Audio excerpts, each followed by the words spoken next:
Hi friends, welcome back to our channel Crystal Clear Maths. இந்த வீடியோல நம்ம என்ன பார்க்க போறோம் அப்படின்னா ரிலேட்டிவ் ஸ்பீட்னா என்ன, அதை எப்படி கால்குலேட் பண்றது அப்படிங்கறத தெரிஞ்சுக்க போறோம். இந்த ரிலேட்டிவ் ஸ்பீட் ப்ராப்ளம் பொறுத்த வரைக்கும் என்ன கொடுப்பாங்க அப்படின்னா மேக்ஸிமம் வந்து ரெண்டு மூவிங் ஆப்ஜெக்ட்ஸ் கொடுத்துருவாங்க. அதோட speed S1 and S2 mention பண்ணிருப்பாங்க.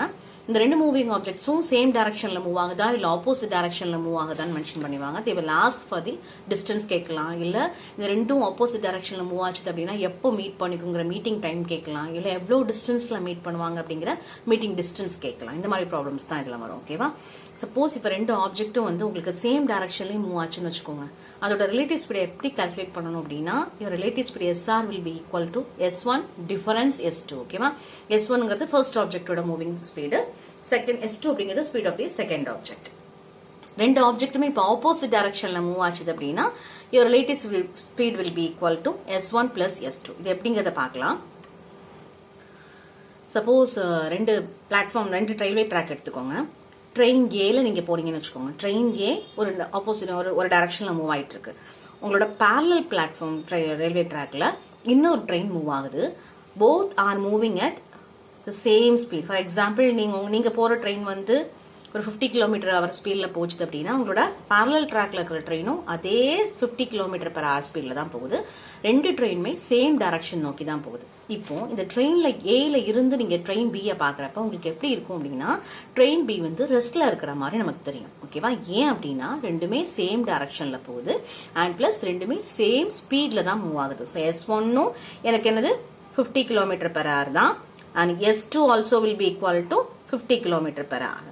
ஓகேவா? சோ இப்போ இதோட ரிலேட்டிவ் ஸ்பீட் என்ன இருக்கும்னா SR நீங்க எப்படி கால்குலேட் பண்ணுவீங்கன்னா S1 டிஃபரன்ஸ் S2. அப்ப என்ன வரும்? 50 minus 50 will be equal to 0 இருக்கும். ஓகேவா? அதனால தான் உங்களுக்கு ட்ரெயின் ஏல இருந்து ட்ரெயின் பி நீங்க பாக்குறப்ப அது உங்களுக்கு ரெஸ்ட்ல இருக்கிற மாதிரி இருக்கு. ஆனா பட் ரெண்டுமே சேம் டைரக்ஷன் அண்ட் சேம் ஸ்பீட்ல மூவ் ஆயிட்டு இருக்கு. ஓகேவா? ஆப்போசிட் டைரக்ஷனுக்கு ஒரு எக்ஸாம்பிள் பார்க்கலாம். ஃபார் சப்போஸ் நீங்க வந்து பஸ் ஏல போயிட்டு இருக்கீங்கன்னு வச்சுக்கோங்க. பஸ் ஏவோட ஸ்பீட் வந்து 50 km/h ஆகும். உங்களை கிராஸ் பண்ணி ஆப்போசிட் டைரக்ஷன்ல ஒரு பஸ் போகுது. அந்த பஸ்ஸோட ஸ்பீடும் அதே 50 km/h தான். இப்போ அந்த பஸ் ஏல போறவங்களுக்கு எப்படி இருக்கும் அப்படின்னா ஏன் இந்த பஸ் இவ்வளவு ஸ்பீடா கிராஸ் பண்ணி போகுது அப்படிங்கிற மாதிரி இருக்கும். ஏன் அப்படின்னா ஆனா அதே நீங்க போற அதே ஸ்பீட்ல தான் உங்களோட ஆப்போசிட்ல இருக்கிற பஸ்ஸும் மூவ் ஆகும். இங்க ரிலேட்டிவ் ஸ்பீடை எப்படி எடுத்துப்போம்னா S1 plus S2. So 100 km/h வந்துடும். 50 plus 50 100 km/h வந்துடும். சோ அதனாலதான் நீங்க பஸ் ஏல போயிட்டு இருக்கிறப்ப உங்களுக்கு ஆப்போசிட் டைரக்ஷன்ல உங்களோட அதே ஸ்பீட்ல மூவ் ஆகுற ஒரு பஸ் பயங்கர ஸ்பீடா போற மாதிரி நமக்கு தெரியுது. ஓகேவா? இதுல எப்படி எல்லாம் क्वेश्चंस கேட்கிறதுக்கு வாய்ப்பு இருக்கு அப்படின்னா எய்தர் பேசிக் டைப் அப்படின்னு பாத்தீங்கன்னா S1 S2 கொடுத்துருவாங்க, ரெண்டு ஸ்பீட் கொடுத்துருவாங்க, whether they are moving in the opposite direction or same direction அதை மென்ஷன் பண்ணிடுவாங்க. they will ask for the time and distance calculate பண்ண சொல்லுவாங்க. அப்படி இல்லைன்னா மீட்டிங் டைம் எப்பவும் ரெண்டு சேம் டைரக்ஷன்ல மூவ் ஆகுது இல்ல ரெண்டு ஆப்போசிட் டைரக்ஷன்ல மூவ் ஆகுதுன்னா அது எப்போ இந்த ரெண்டு ஆப்ஜெக்டும் எப்போ மீட் பண்ணிக்குங்கிற எப்போ கிராஸ் ஓவர் பண்ணிக்கும் அப்படிங்கிற மீட்டிங் டைம் கேட்பாங்க. அப்படி இல்லைன்னா மீட்டிங் டிஸ்டன்ஸ் கேட்பாங்க. And train problems and police thick problems இங்க ஆப்டிடியூட் டெஸ்ட் எல்லாம் போனீங்க அப்படின்னா ட்ரெயின் ப்ராப்ளம்ஸ்லாம் நிறைய இருக்கும். ஓகேவா? ஜஸ்ட் இந்த ஃபார்முலா மட்டும் தெரிஞ்சுக்கோங்க. மீட்டிங் டைம் கேட்டாங்க அப்படின்னா distance between the two objects divided by the relative speed. Meeting distance கேட்டாங்க அப்படின்னா மீட்டிங் டைம் நீங்க கால்குலேட் பண்ணுவீங்க இல்லையா? So meeting time into speed of the object from mentioned station. எந்த ஸ்டேஷன்ல இருந்து இல்ல எந்த பாயிண்ட்ல இருந்து கால்குலேட் பண்ண சொல்லியிருக்காங்களோ அது அந்த ஆப்ஜெக்டோட ஸ்பீட் எடுத்துக்கணும். ஓகேவா? இப்போ ரிலேட்டிவ் ஸ்பீட் ரிலேட்டடா ரெண்டு ப்ராப்ளம் மட்டும் பார்த்துடலாம். இப்போ ஈஸியா அண்டர்ஸ்டாண்ட் ஆகும் உங்களுக்கு. ஓகேவா? Two men P and Q started their journey from same place at a speed of 3 km/h and 3.5 km/h respectively. If they move in the same direction, then what is the distance between them after 4 hours னு கேக்குறாங்க. என்ன கொடுத்திருக்காங்க அப்படின்னா P and Q அப்படிங்கிற ரெண்டு men, ஒரு மேனோட பேர் P and இன்னொரு men Q னு எடுத்திருக்காங்க. ரெண்டு பேரும் ஒரே பிளேஸ்ல இருந்து ஸ்டார்ட் பண்றாங்க அவங்களோட ஜேர்னிய.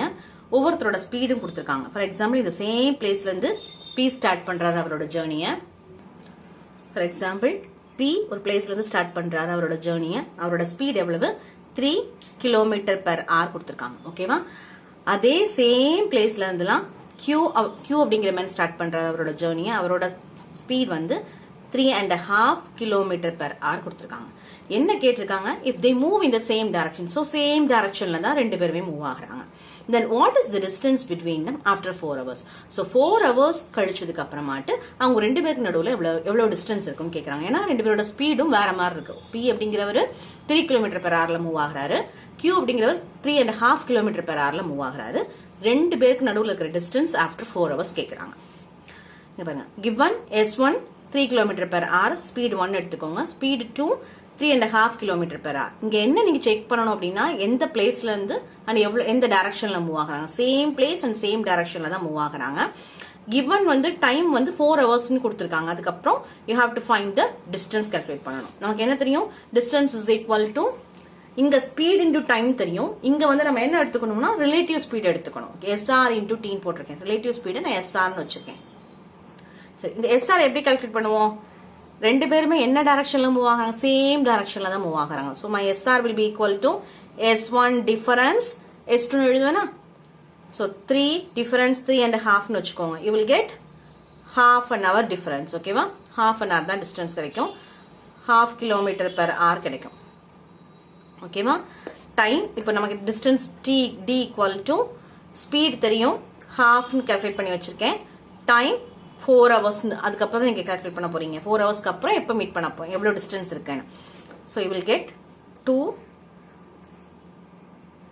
சோ ரெண்டு பேருக்கு நடுவுல இருக்கிற டிஸ்டன்ஸ் எவ்வளவு? D 2 km. ஓகேவா? செகண்ட் சம் பார்க்கலாம்.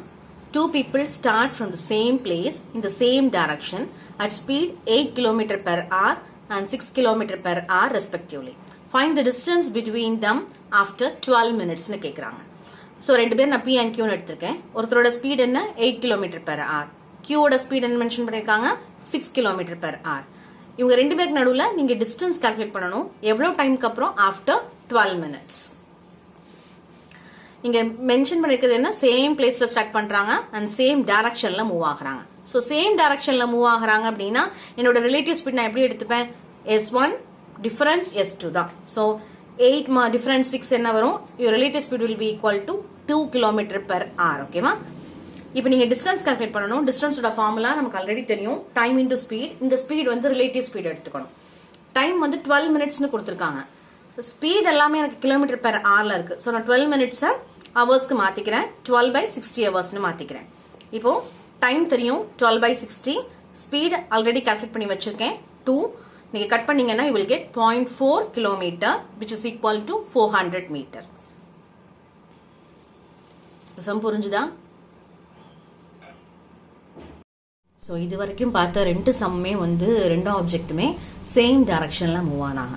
இப்ப பார்க்க போற சம் வந்து ரெண்டு ஆப்ஜெக்ட்டும் ஆப்போசிட் டைரக்ஷன்ல மூவ் ஆனா எப்படி நீங்க ரிலேட்டிவ் ஸ்பீட் கால்குலேட் பண்ணணும் அப்படிங்கறத பார்க்கலாம். சம் பாருங்க. Running from the same location with the speed of 10 km/h and 5 km/h respectively are two athletes. So ரெண்டு athletes மூவ் ஆகுறாங்க, ரன் பண்றாங்க ஒரே சேம் லொகேஷன்ல இருந்து. அவங்களோட speed 10 km/h and 5 km/h. If they move in the opposite direction, so ரெண்டு பேரும் opposite டைரக்ஷன்ல move ஆகுறாங்க. How far are they after 20 minutes? இங்கேயும் அதே தான் கேக்குறாங்க, எவ்வளவு தூரம் அவங்க ரெண்டு பேருக்கு நடுவுல ஆஃப்டர் 20 மினிட்ஸ் ஆனதுக்கு அப்புறமாட்டு. சோ நீங்க டிஸ்டன்ஸ் கால்குலேட் பண்ணணும் ஆஃப்டர் 20 மினிட்ஸ். பாருங்க, இதான் என்னோட பிளேஸ். சேம் பிளேஸ்ல இருந்து ரெண்டு பேரும் A and B, ரெண்டு அத்லெட்ஸ் நான் A and B ன்னு எடுத்திருக்கேன். A அப்படிங்கிற அத்லெட்டோட ஸ்பீட் வந்து 10 km/h, Bங்கிற அத்லெட்டோட ஸ்பீட் வந்து 5 km/h. ரெண்டு பேரும் என்ன பண்றாங்க, சேம் பிளேஸ்ல மூவ் ஆகுறாங்க, but they are moving in the opposite டைரக்ஷன்ல மூவ் ஆகுறாங்க. இப்போ speed of first athlete 10 km S1 and speed of second athlete S2 will be equal to 5 km/h. இப்போ உங்களோட ரிலேட்டிவ் ஸ்பீட் எப்படி இருக்கும்னு சொல்லுங்க. ஒரே பிளேஸ்ல இருந்தா but they are moving in the opposite direction. So opposite டைரக்ஷன்ல மூவ் ஆனா என்னோட ரிலேட்டிவ் ஸ்பீடு நான் ரெண்டையும் ஆட் பண்ணணும். So S1 plus S2. So ஆப்போசிட் டைரக்ஷன்ங்கிறதுனால SR will be equal to 10 plus 5 15 km/h. Time என்ன அவங்க கொடுத்திருக்காங்க 20 minutes. So you have to find the distance between the two athletes after 20 minutes. இங்க மினிட்ஸ்ல இருக்கு, ஸ்பீடு km/h இருக்கு. சோ நான் 20 மினிட்ஸ் ஃபர்ஸ்ட் என்ன பண்ணிக்கிறேன், ஹவர்ஸ்க்கு மாத்திக்கிறேன். So 20/60 will get half an hour கிடைக்கும். Distance will be equal to, we know that, relative speed into time. இதான் நம்மளோட ஃபார்முலா. ஸ்பீட் into time, இங்க அதை நம்ம relative speedன்னு எடுத்துக்கிறோம். SR நான் என்ன கால்குலேட் பண்ணி வச்சிருக்கேன் 15. So time will be equal to sorry time வந்து 1/3 hours கிடைக்கும். இங்க எனக்கு SR into T, so SR நமக்கு ஆல்ரெடி கால்குலேட் பண்ணி வச்சிருக்கோம். 15 into 1/3 you will get 5 kilometers. So 20 minutes அப்புறமாட்டு the distance between the two athletes will be equal to 5 kilometers னு எழுதிக்கிறோம். ஓகேவா?